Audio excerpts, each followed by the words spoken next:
Hi class. Um, I have the extra time, and even though I uploaded another video of my little cousin playing baseball, this time he's at bat, um, I figured I'd just go ahead for it and make a video. Why not? And to show you a little bit more about me, because I make things for a living. I make jewelry and other things like that. And I have to finish a bulk order for a customer today anyway, so why not kill two birds with one stone?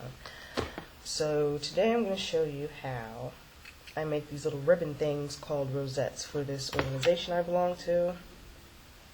And the finished product looks like this. So if you've ever wondered, how you can make those congratulations ribbons by hand, I do that. So this is purple, which you can't tell because my video is really crappy. But that's Dell for you. And you see you have the two little legs at the bottom and this here. And then the pin on the back. I can't show you how I glue the pin on because I don't have my hot glue gun, so it is what it is. But I'll just show you a couple quick little pieces and stages of how I do it. So first of all, I cut all pieces of ribbon about this long. And then either I leave it intact like this in order to make the rose part, or I cut it in half to make the legs. And then once I do that, because it's only shiny on one side, you need the pretty shiny side. So I then tack it with a couple of stitches at the top, which you can probably vaguely see. And then those are the legs. I'm going to attach the two later. So starting with this, I have a needle and thread. I just threaded the needle and, tied the ends myself before I started the video. And you want to start about an inch up from the bottom. I'm going to start about an inch up and about a millimeter, and a half or a millimeter or so from the seam, and puncture it. And to keep things easy for me, I don't go the in out. That's just tedious. It takes forever. So I just kind of weave it in and out like so, over and over. I'm not gonna do the entire piece for you right now for the sake of time, because it takes a little while. It takes a couple minutes to do the whole piece of ribbon. But basically when it come out, see, it's gonna try to get a better view. It's gonna be like that. And then once I get to the bottom of it, trying to see if I have one finished already. Yeah.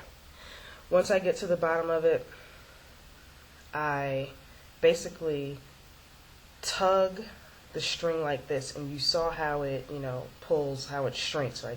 Like that, right? So you get this nice little,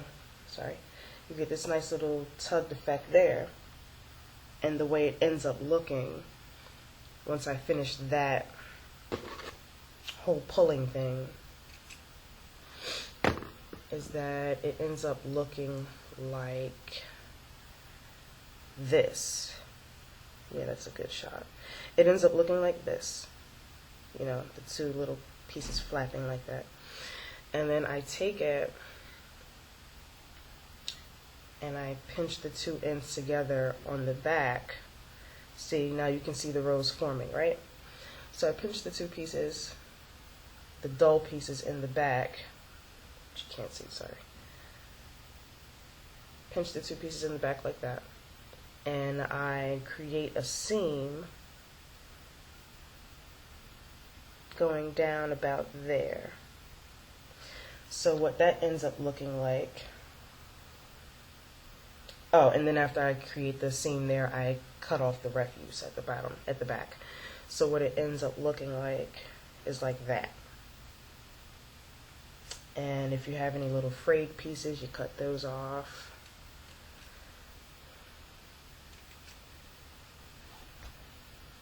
And so now I have a nice pretty little rose.